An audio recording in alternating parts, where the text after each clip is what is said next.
a look at the Gartner hype cycle for technology in 2020 with my guest Noha Tohamy, Distinguished Vice President of Research with Gartner and lead author for the Gartner hype cycle in 2020. Hello, Noha. How are you?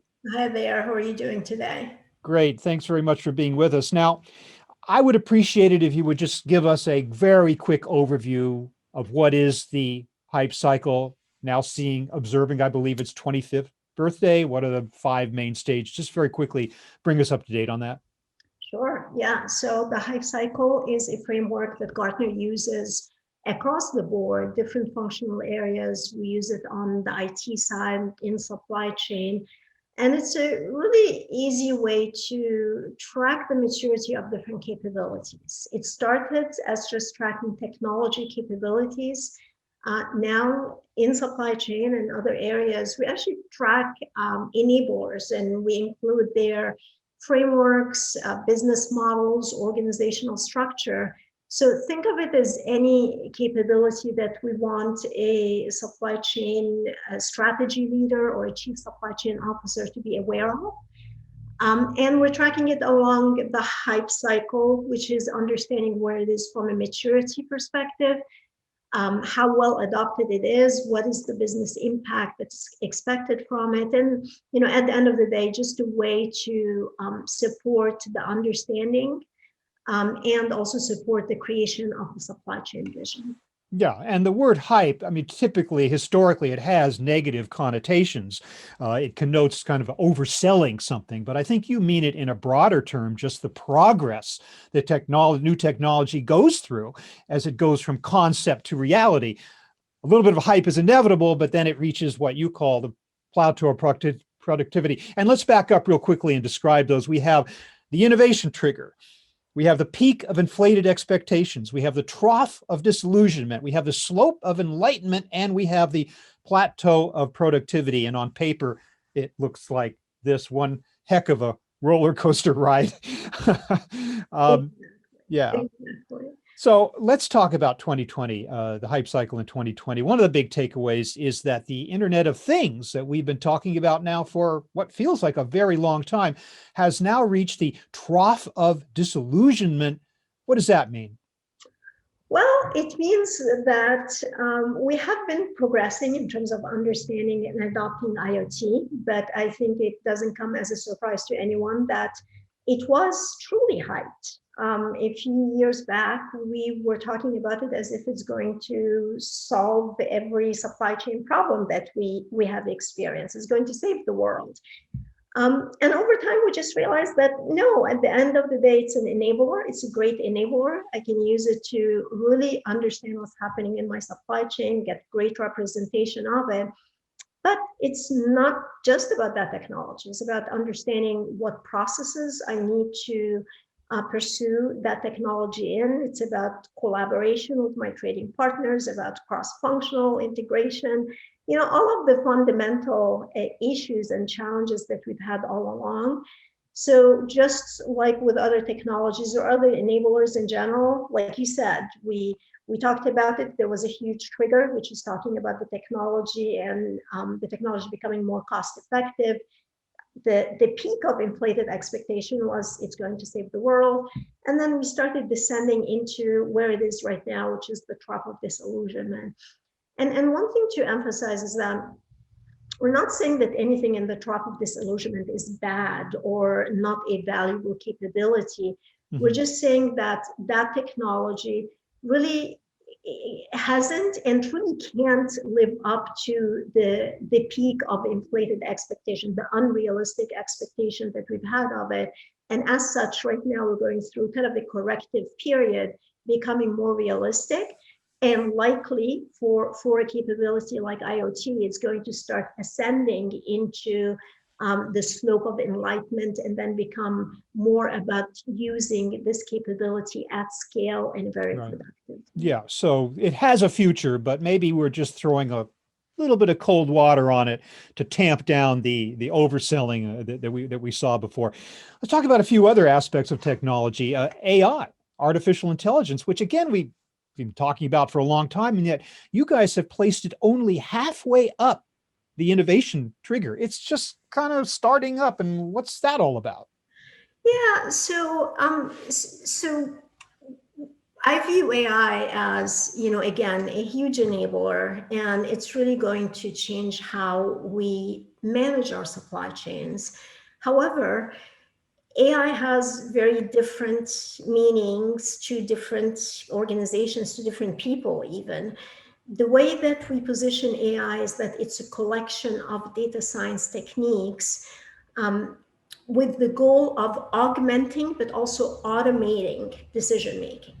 So if we think of it as the capability where it will allow me to actually autonomously manage my supply chain, or many of my supply chain processes, then we're still early on for sure. Mhm. If you notice, AI is very different from machine learning. When you look at machine learning, it's much farther along the curve, but machine learning is just one component of AI. Yeah. So it might look like we're putting it maybe too early along the hype cycle, but from what I see in the market, we still ways before it becomes a broadly adopted at scale capability. Yeah. Analytics. That's a big deal. And certainly we can all agree on the value of analytics. The very word implies the value of the practice. It is almost at the bottom of the trough of disillusionment. I'm wondering if it's kind of like hand in hand with IoT. Do those things kind of go together? Do you link them in that way? And is that why they're sort of in the same place? Yeah, so the way that we look at analytics is that we differentiate the different techniques. So we have the foundational analytics capabilities. So this is the reports, the dashboards, root cause analysis. And you see that those capabilities are actually all the way to the right of the hype cycle. So they have reached the plateau of productivity. Every organization has some sort of reporting capabilities. At worst, just Excel, but at best, some of the more advanced technical capabilities to do reporting, more dynamic reporting and dashboards. Mhm. So the foundational analytics are much farther along, and they're well-established capability. The more advanced capabilities like predictive analytics, so statistical modeling, using machine learning to come up with forecasts, as well as what we call prescriptive analytics, Yeah. think optimization heuristics. These capabilities are, still work in progress for sure. One of the reasons why predictive analytics specifically is at the trough of disillusionment is that I think very similar to your point to IoT, where for a lot of organizations, they viewed becoming predictive. I hear that a lot. We want to become predictive. They viewed that as something that will inherently improve their supply chain performance.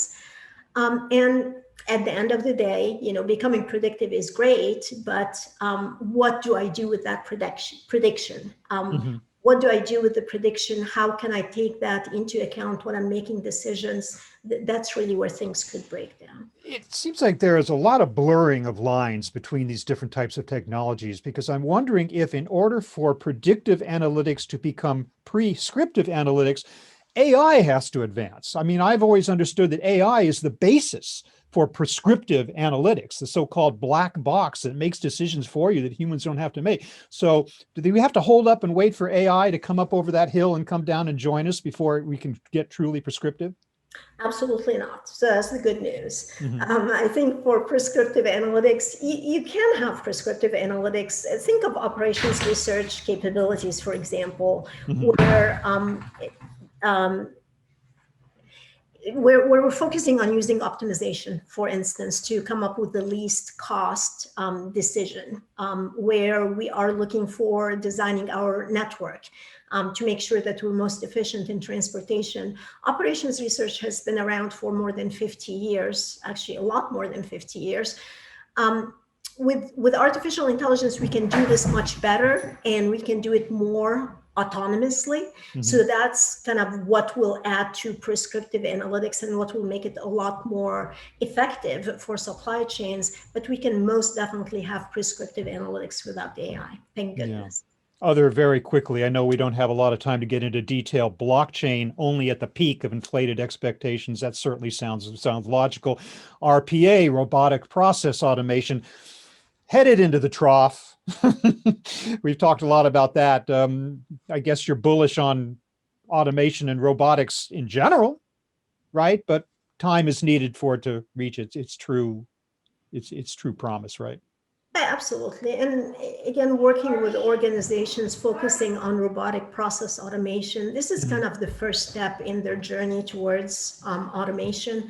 I think looking at improving the repetitive process, taking the repetitive tasks and making sure that they're fully autonomous and Yeah. be able to support better productivity across the supply chain. This is step number one. Taking that and making it more intelligent with AI, I think, is what's coming in the future, and obviously where the biggest value is going to come. Yeah. And finally, the very model of the hype cycle implies an inevitability to the mature. Oh, I love that dog. That is a great dog. You just wanted to make an Just appearance here. absolutely. I mean, where would it wouldn't be a Zoom call without a dog in the background. But real quickly, I'm just talking about the inevitability of the technology. Is it inevitable? I mean, does every technology doesn't make it all the way to the Yeah. plateau of productivity, does it?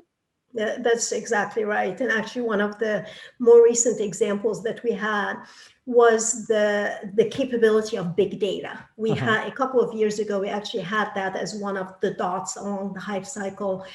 Um, and then it went away, what we refer to as it became obsolete. Well, what does that Ah. mean? Obviously, we Mhm. still have big data, and obviously it's really impacting how we know what's happening in the supply chain. You know, we need all of this data, but what we found out is that it's not viewed as an independent enabler. It is about using that data and doing something with it. So the emphasis is more on analytics and on artificial intelligence as opposed to the data in and of itself.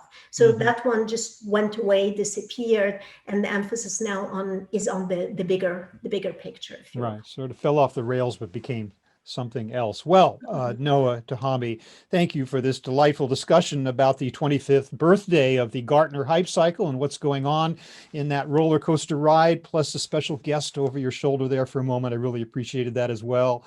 Thank you so much for being with us today. Really appreciate Thank it. you. Take care. Bye. Bye.